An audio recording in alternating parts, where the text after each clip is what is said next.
Siemano małpiarnia. Nazywam się Jarosław Fetter, sformułowałem filozofię eteryzmu, ale lubię też poszperać w teoriach spiskowych. Jestem takim śledczym, który lubi wyciągnąć coś na granicy możliwości. Jak się okazuje, czasami rzeczywistość jest dziwniejsza niż fantastyka. Prezentuję drugą część z 3-odcinkowego, powiedzmy, serialu Ponad majestatem. Film nawiązuje do implikacji i wszystkiego, co było związane z projektem Majestic 12. Kiedyś dałem takiej nauczycielce jeszcze nieskończoną książkę Eteryzm do przeczytania, no i ona ją oddała, powiedziała, że nie chce jej kończyć, ponieważ jest przerażająca. Wiało z niej nieco grozą. No, jeśli wynika z książki, jeśli wynika z koncepcji, że jesteśmy hodowlą pozaziemskich cywilizacji, no to może to być przygnębiające. A świat w sugestii jest satanistyczny i bandycki zaraz po tym. Tylko i wyłącznie dlatego, że nasi władcy są wyznawcami solarnego satanizmu oraz różnego rodzaju okultyzmów i innych barbarzyństw. Jak się przekonamy z filmu, człowiek jest zdolny do wielkich bestialstw tylko i wyłącznie dla chwili przyjemności, albo poczucia się lepiej, albo zachowania trochę dłużej w lepszym zdrowiu. Ale tutaj nie ma niczego za darmo, bo nawiązuje tutaj do tego androchromu, który robi się z dzieci. Poza tym jest tutaj wyjaśnione, które plemię zostało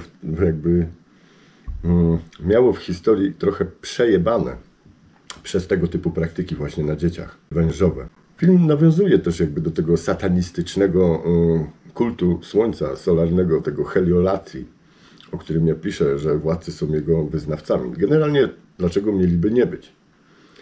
Jeśli cały ten świat jest zależny od promieni piekła, Lucyfera, czyli fotona niosącego to światło piekielnego, i taka to symbolika w tej heliosferze, to czemu się mamy dziwić, że nasi władcy od dawna są wyznawcami właśnie takiej formy satanizmu z rozmaitymi okultystycznymi odnogami, praktykami i dziwnymi zabiegami na ludziach czy dzieciach. Jak się okazuje, najprawdopodobniej nasi bogowie, fałszywi, bo my innych tu nie znamy, o prawdziwym Bogu nadenergetycznym nie mamy pojęcia, dlatego że zostaliśmy zwiedzeni poprzez dezinformację od pozaziemskich cywilizacji. I w tym nurcie się rozwijamy, to jest ten rozwój w pełni ograniczony i pod kontrolą. Tutaj też się nawiązuje do tego, że taką ekspozycją wiedzy i takim zbiorem starożytnej wiedzy była Biblioteka Aleksandryjska, którą oczywiście potem włoskie gangi i różne sekty satanistyczne spaliły, pozbawiły ludzkość tej wiedzy, cofnęły ją tak naprawdę o tysiące lat do tyłu, tylko i wyłącznie na polecenie pozaziemskich cywilizacji.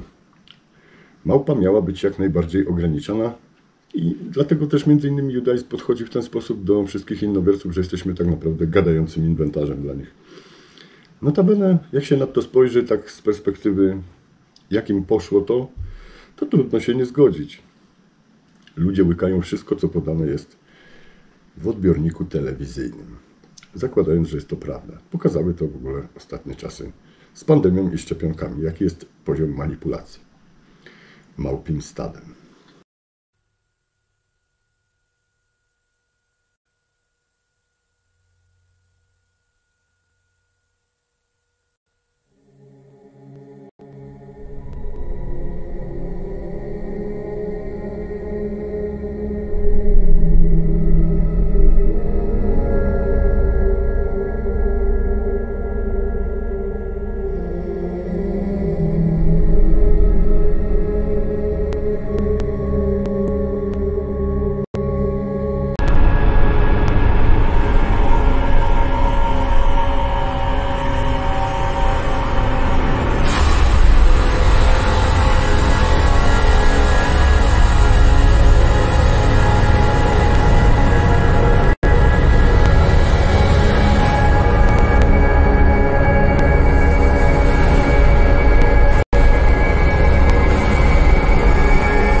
both in Skull and Bones, the secret society. It's so secret we can't talk about it. What does that mean for America? The conspiracy theorists are going to go wild. I'm sure they are. I don't know. I haven't seen the web. Number 322? Were you going to say the secret society? That's all right. Let me answer his question. Excuse me, what are you asking? Whoa. Is anybody watching? Yale University is 300 years old this year, and were you to visit its campus, you would see that it still has exotic clubhouses, which look like tombs where Yale's legendary secret societies meet. The videotape provides a grainy glimpse into what appear to be the initiation rituals of a secret society that's been around since 1832, whose members have gone on to be leaders of Wall Street and the White House, the Senate and the Supreme Court. What they captured, they say, was initiates, known as neophytes, being forced to kiss a skull, then members performing a mock killing. Still, Rosenbaum says the tape is a valuable artifact, an extremely rare view into the secret society that groomed the American ruling class for generations. Dan Harris, ABC News, New York. We see the remains of humans with elongated skulls all over the world. When you look at Egypt, there are countless depictions of the pharaohs having these weirdly elongated skulls. This includes Akhenaten, Nefertiti, and their daughter Meritaten. In the case of Meritaten, there are multiple granite busts that you can see that were carved of her, in which she clearly has no hair and has this freakishly elongated skull. And remember, this is a culture that was apparently building pyramids at the time that these sculptures were made. The people with the elongated skulls had apparently been keeping their lineage secret and hidden in the Egyptian priesthood.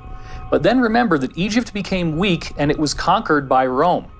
What happened when the Romans got in there is that they made a secret agreement with these people in the Egyptian priesthood who still had the elongated skulls, and they created a safe haven for them in the Vatican City. The Library of Alexandria was burned down, but only with a false flag, where they burned tax documents and census documents. They took all the good stuff that included books from before they came to Earth and relocated that to the Vatican Library.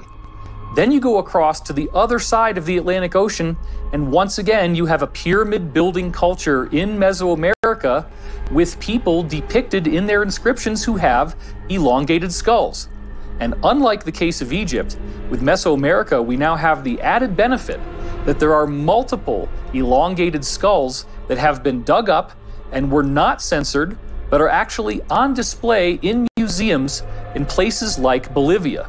We have the researcher Brian Forster, who is bringing out new examples of elongated skulls, and they are being genetically tested, they're being analyzed, and they have clear physiological differences from the skulls that the rest of us have. These people have very large brains. Discover magazine in the year 2009 came out with an article called "What Happened to the Hominids Who Were Smarter Than Us?" And it describes how in the early 20th century, elongated skulls were found in Boskop, South Africa, thus earning them the name the Boskop skulls. And they were given ceremonial burials. Apparently these people were revered in their society. But the article claims that the brain volume is almost twice what ours would be, and thus the average person in their society would have an IQ of 150, and some of them could have an IQ that goes up to 300. These weird elongated skulls were also found in a dig in Siberia in a town called Omsk, and the men who dug them up were so afraid that many of them actually started crying and left their jobs and refused to come back. We furthermore see in the case of the Mongolian conquerors that there were reports of them having weird elongated skulls. And most recently, even in Europe, we have found tombs of the nobility, the wealthy people who preserve their bloodlines, such as in France. And they also have this bizarre elongated skull feature. It wasn't until insiders started talking to me that I thought about the fact that in the Vatican, you see people wearing these mitre hats, and those hats would very nicely conceal an elongated skull. These people with elongated skulls would look like us in their faces, and the hat would conceal the only thing that would make them appear to be different. My research also turned up data on an Italian noble family from the 14th century known as the d'Este clan. And the d'Este clan had very close ties to the Vatican.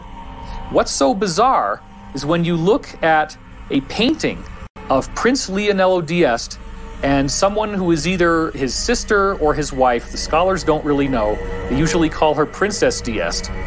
They both have freakishly elongated skulls in this painting. The story gets even more interesting when you trace the descendants of the d'Este clan, the lineage that they left behind. For what you find is that King George I, who began ruling in 1714, was a direct bloodline descendant of these people who obviously had the elongated skulls in the 1400s. And then you find out that a variety of earlier British consorts, meaning nobility, also were direct descendants of the d'Este clan. Then it gets even more outrageous when you discover that the royal families of Norway, Sweden, Spain, and Denmark are all descendants of the same elongated skull d'Este clan. And let's not forget that only recently we found royal tombs in France and other countries in Europe in which the nobility again had these elongated skulls. And if you think this only has to do with divine right of kings and European nobility, you would be wrong. In 1988, an article in the New York Times traced fully 13 out of all of the 40 US presidents at the time as having a direct bloodline connection to European nobility. In 2012, a 12-year-old girl named Bridget d'Avignon actually did a much more complex genealogical study of the US presidents using the power of the internet and computers. On the School Watch tonight, the story of a 7th grader from Salinas who claims to have made a major discovery about President Obama.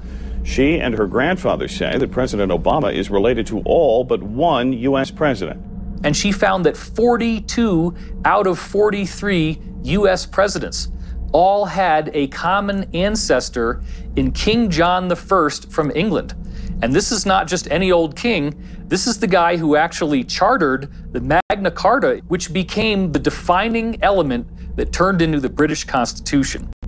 D'Avignon says she spent countless hours on the internet over the summer researching the lineage of our presidents, a project that started with her trying to trace her own family tree. But I'm the first historian to do all the presidents. So that's almost all of the US presidents that we've ever had.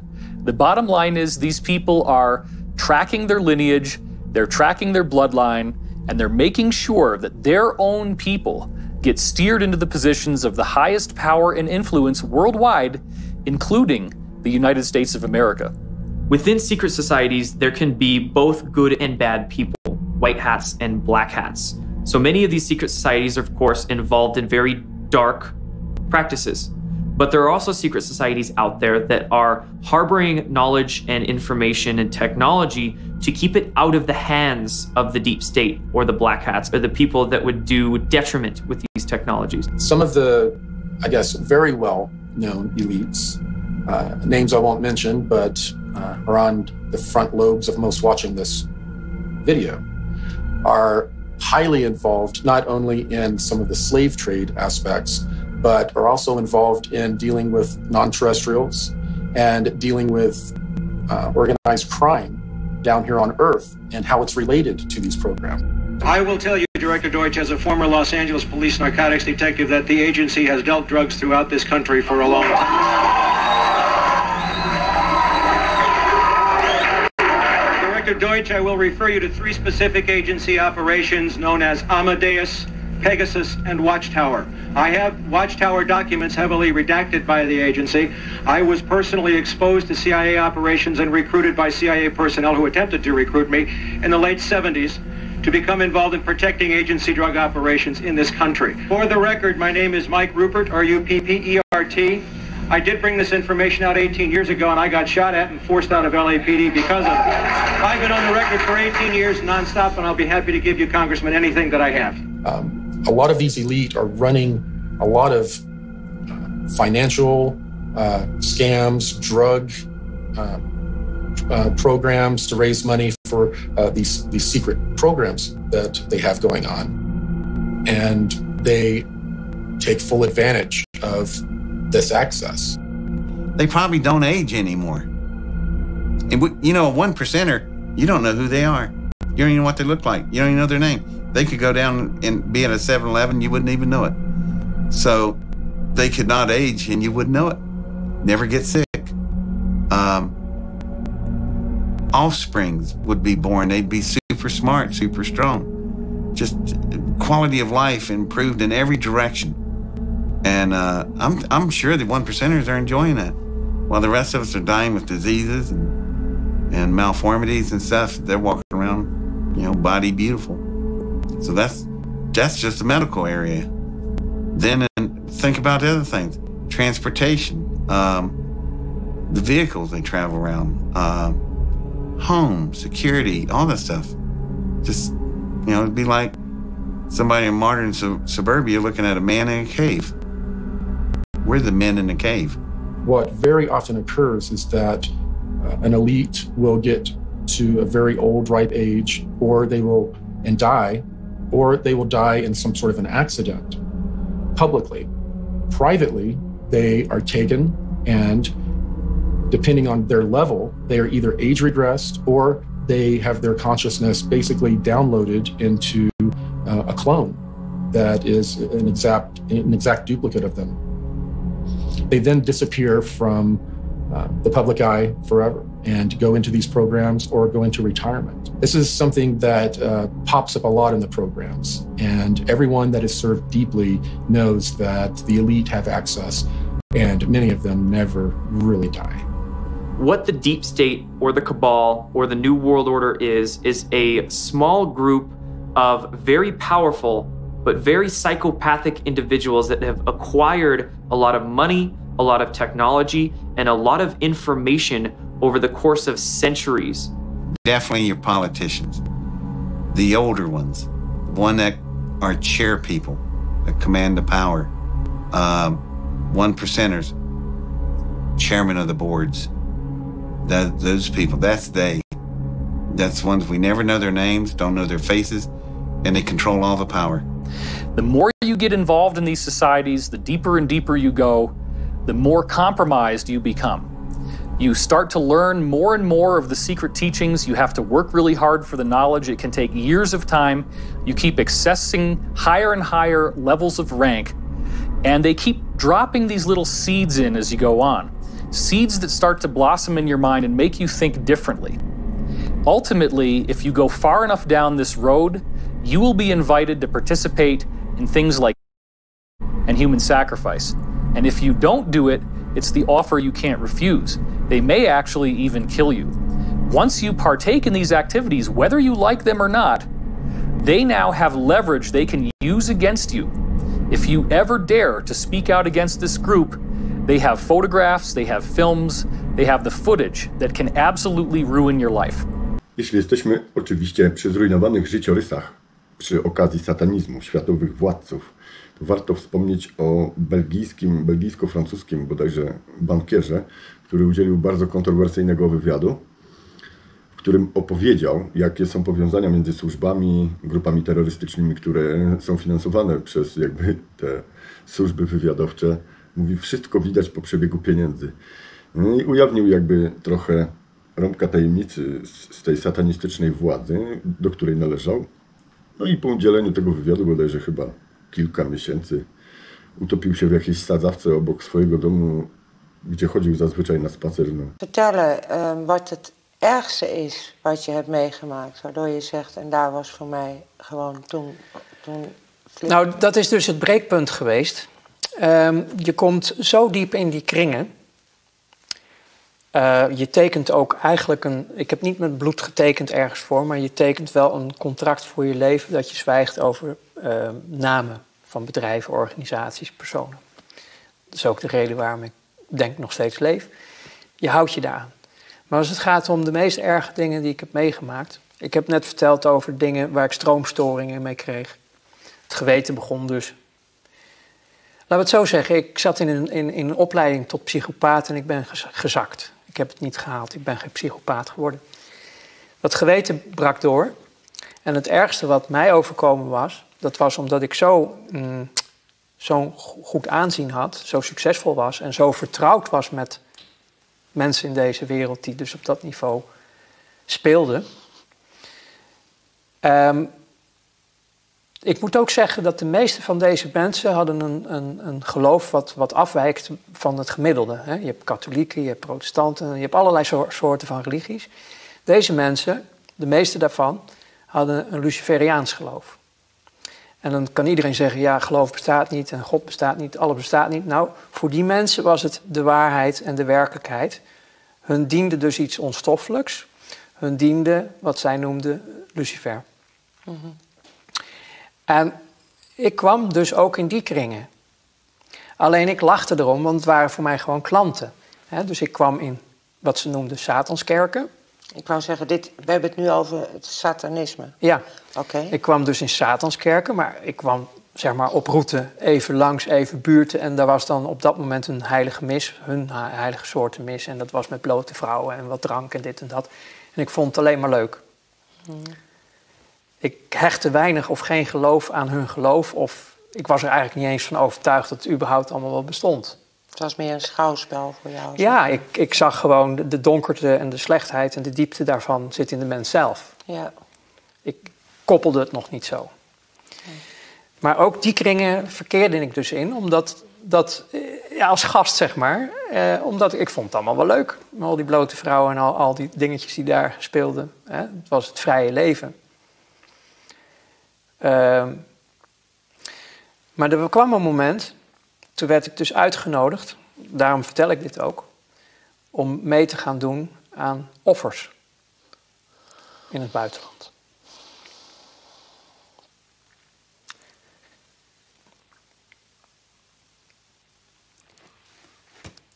Dat was het breekpunt. Kinderen. Oké. Dat werd je gevraagd? Ja, ik kon het niet.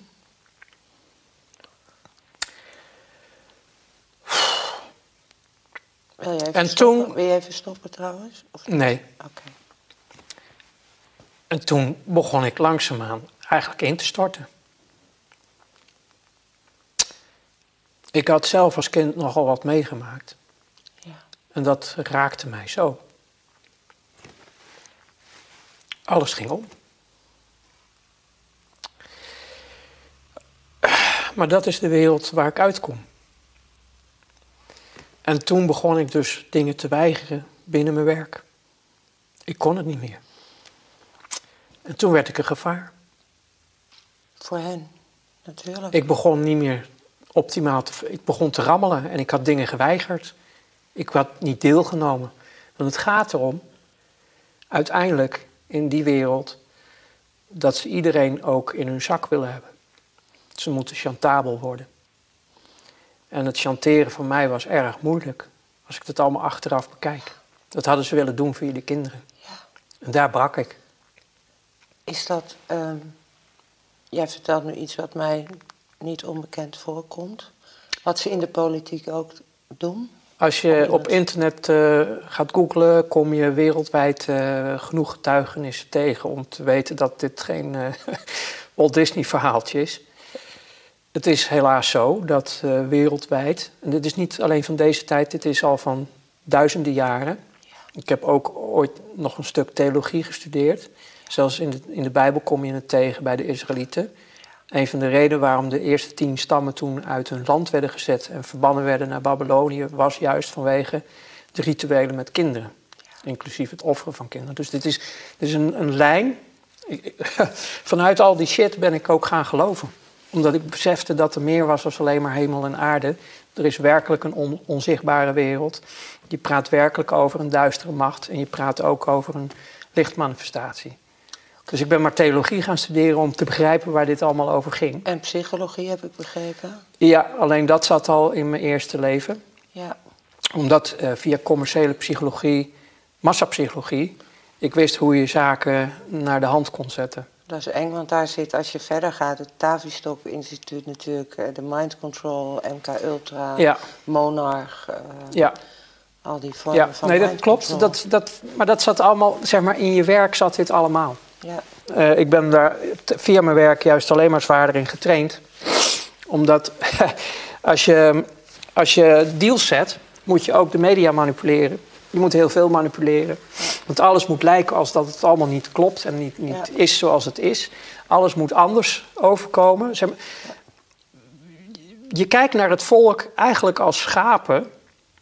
Ja. Die je alle kanten... Je zet er een paar bodycallers rond en drijf ze maar. Want klopt. Ik moet eigenlijk zeggen dat ik het nu nog steeds een beetje zie dat het zo gaat. Dat mensen nog steeds, zeg maar, via de systemen en methodieken die we zelf vroeger deden, nog steeds bejegend worden en dat het nog steeds ook zo gaat. The reason that these elite dark occult societies sacrifice and traffic children, first and foremost, is the energy associated with it. So when a human is in the state of fear and trauma, they release a energy, and this energy can be picked up by essentially negative extraterrestrial beings, negative archonic influences, and they feed off of it. They literally feed off the energetic release of fear and trauma. When these dark groups use children, because a child is not mentally programmed yet as an adult is, they are much more innocent, they're much more connected into their higher selves or into their divine, if you will. The trauma that they release is much more potent than using adults. During these ritualistic practices that the elite participate in, one of the compounds that is released in the children's body during torture, during trauma, is a compound called adrenochrome. It's released out of the adrenal gland during highly traumatized incidents. And this adrenochrome acts as essentially a drug.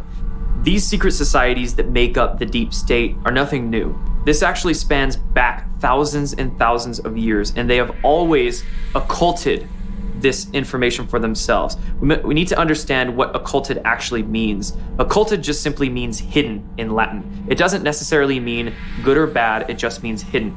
So these secret society groups have hidden or occulted this information for thousands and thousands of years. They've kept it to themselves, and they haven't shared it with anybody outside of their inner circles. The secret societies are really more of a front organization that they use to recruit people, and they will gradually over time find out exactly how ruthless and bloodthirsty you are. It is only as you go farther and farther into this, you become embedded with your brothers in a brotherhood, you become more and more involved, you get deeper and deeper in, that then they start hitting you with the really heavy stuff. Until we face as a society that these things are actually happening and that there is a centralized control group that is responsible for this, we will be doomed for these people to continue to exert their control over us. If we don't learn how to respect each other, then we're never going to make any progress. We need to learn from the Me Too movement and understand that there is corruption, there is rape, there is pedophilia, there is child trafficking, there is human sacrifice, there is cannibalism. And all of these things are happening because there is a hidden elite that actually uses these behaviors as part of their religious sacrament. It actually doesn't matter whether you believe that these people exist or not. The bottom line is that they are actually advertising themselves constantly. They do it in movies. There's a whole set of symbols that you can look for in movies that show their influence. They do it in video games. They do it in television shows. They do it in music videos like crazy. They do it in awards ceremonies. And it's always in your face. Now is the time for us to get our heads out of the sand and understand that even if these things do seem unthinkable to us, there are people today who are actively practicing this. The evidence is voluminous, and really what it boils down to is that people don't want to look at the evidence because it is so upsetting. In our obsession with antagonisms of the moment, we often forget how much unites all the members of humanity. Perhaps we need some outside universal threat to make us recognize this common bound. I occasionally think how quickly our differences worldwide would vanish if we were facing an alien threat from outside this world. And yet, I ask you, is not an alien force already among us?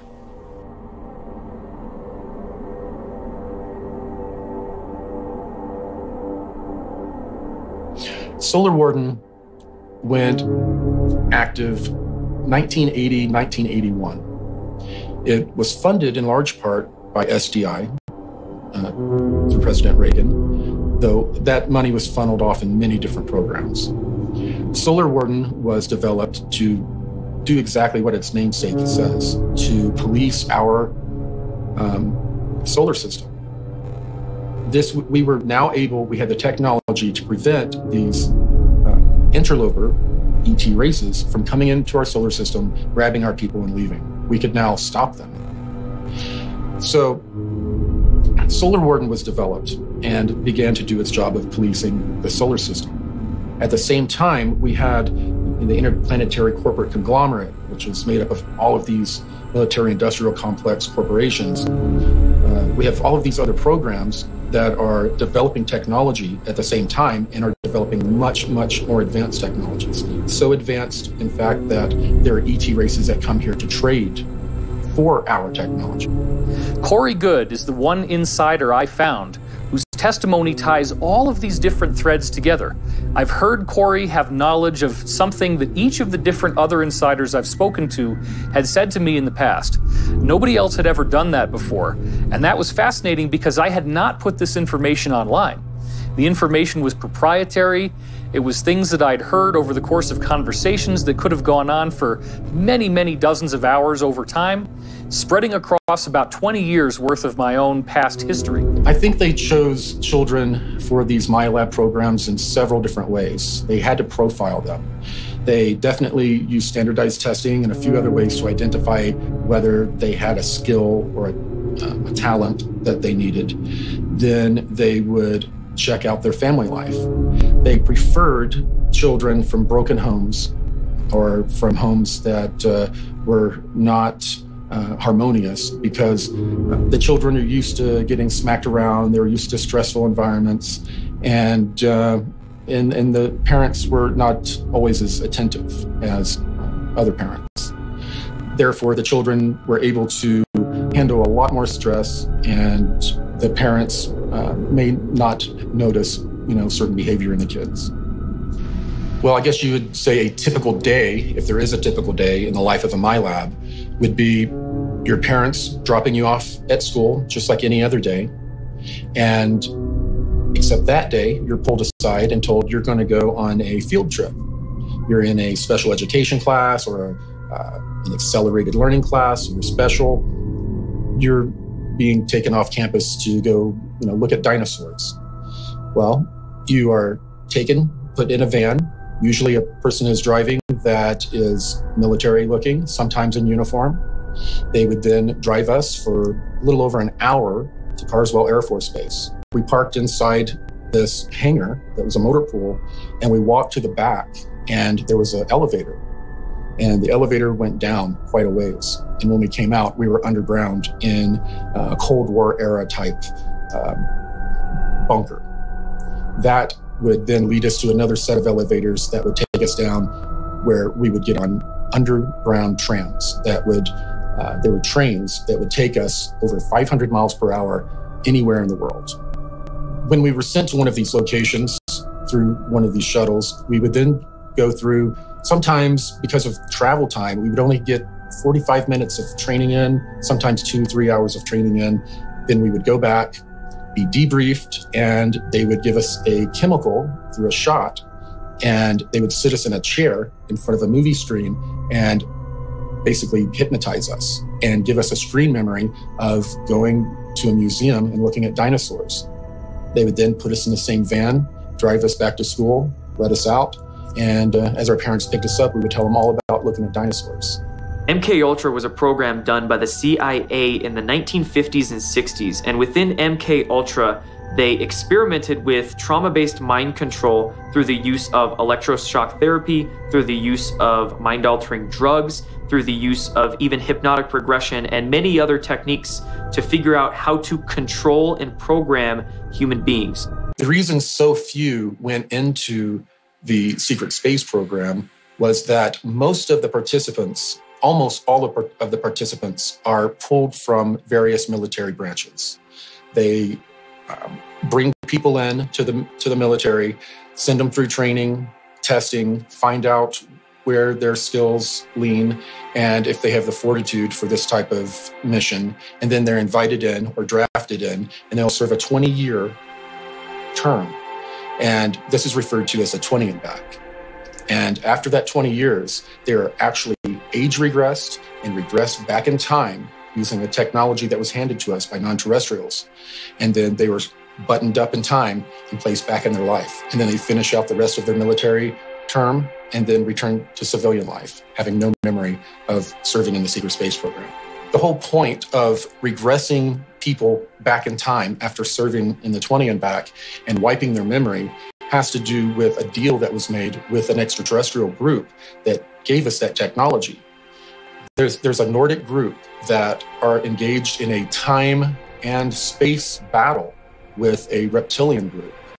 This battle's gone on for many thousands of years. When delving into this research, some people formulate ideas that there's only good extraterrestrials here or there's only bad extraterrestrials here. But we need to understand that the law of polarity is universal. There's both good or benevolent extraterrestrials here to help us, and there's negative extraterrestrials here to essentially feed off of us and traumatize us into a state of fear. These negative extraterrestrial species involve some gray species. They also involve many reptilian species and many non-physical archonic entities that can also remotely influence and utilize much of that fear energy and traumatized energy that we release. Towards the end of my training, it started to become pretty clear that I had done very well in the intuitive empath training. I'd done very well in the rest of the general training that I was given. And I was starting to be introduced to non-terrestrial beings. So it became very obvious that I was going to be interacting with non-terrestrials, and I assumed it was going to be in an off-world environment. Little did I know that I was going to be drafted in this program when I was 16 years old. And it was during my Christmas break between the age of 16 and 17 years old. I turned 17 in February. I was taken from my room. I was then taken to Carswell Air Force Base. I was then transported to the moon, where I sat and signed a bunch of papers that were non-disclosures, were just a big stack of papers signing my life away when I wasn't even 17 years old yet.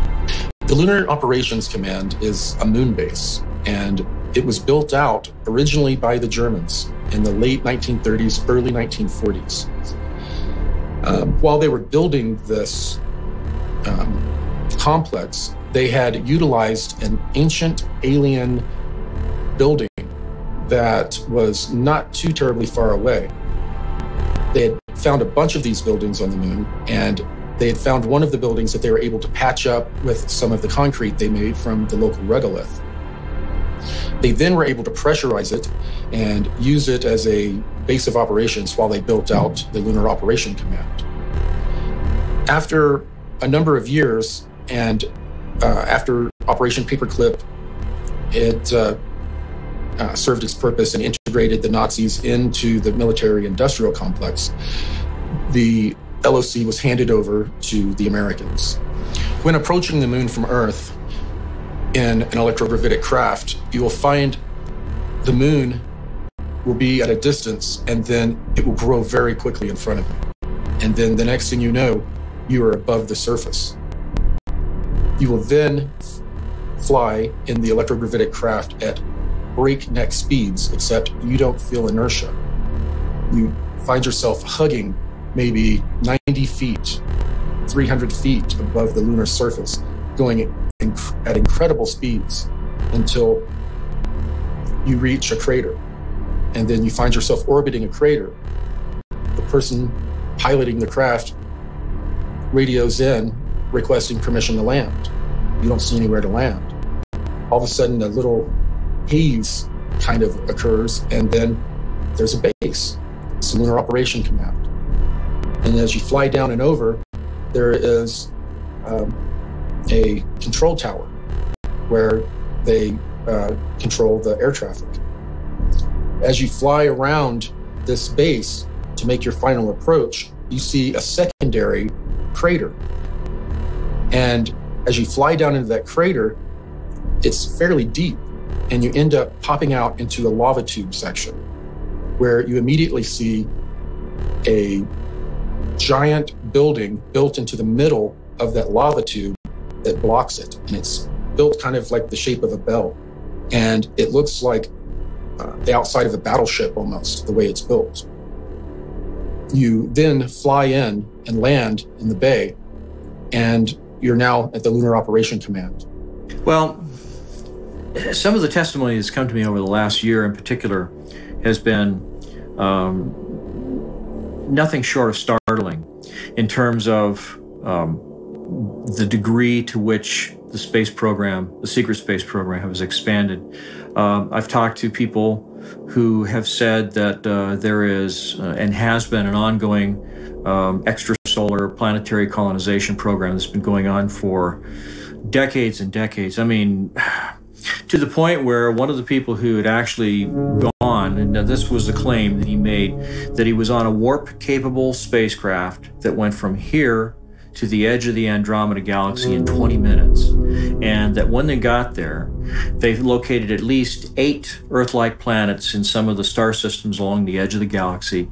And 8 of those planets had human life on them. They were Earth-sized planets with sun-like stars similar to our sun at approximately the same distances.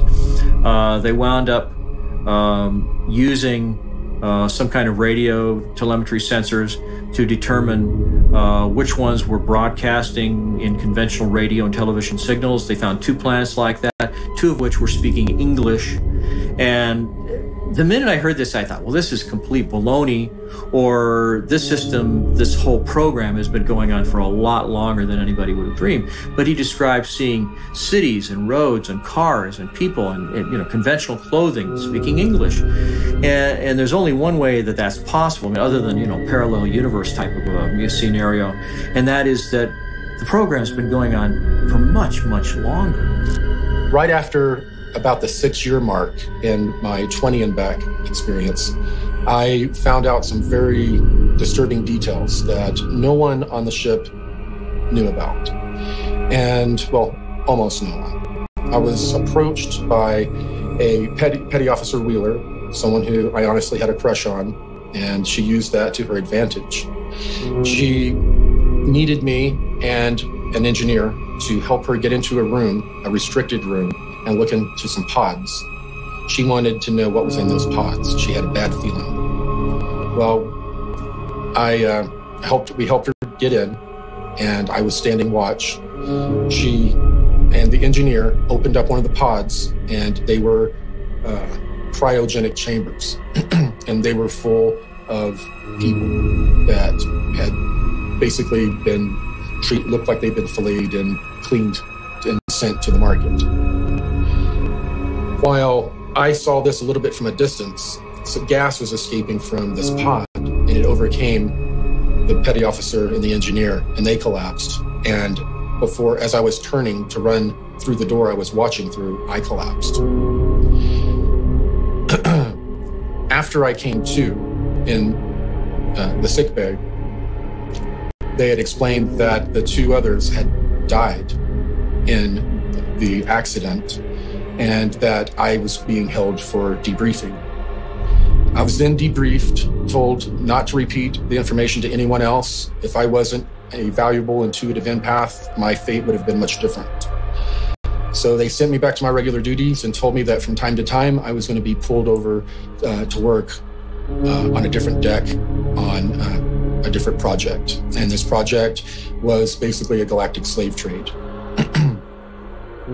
It turned out that for many decades, while we were developing technology to try to fight some of the negative ATs, there were extraterrestrials that were coming into our solar system, were coming to our planet, would swoop down and kidnap people and leave, and then take them and trade them off into some sort of galactic slave trade that's going on. After a while, the benevolent powers that be decided, you know what, this is a commodity. If we start calling our own people and trading them off to these extraterrestrials, we can get trinkets, we can get technology, we can get biologicals, and that's what happened. They would trade human beings for biological samples, much like what Emery Smith would end up receiving in his lab and doing different experiments on. And they would also get technology, and they would trade the humans off. The humans would go off to be used in any number of ways. Humans are very coveted. People aren't only leaving to be food for reptilians. That's a small percentage. Most of them are being used for their skills. Humans are very well known for our engineering, our creativity, our ability to bring things from our mind and create them and engineer them. And strangely enough, we're coveted and used in that fashion. So the Cabal group has been basically utilizing human beings as a resource.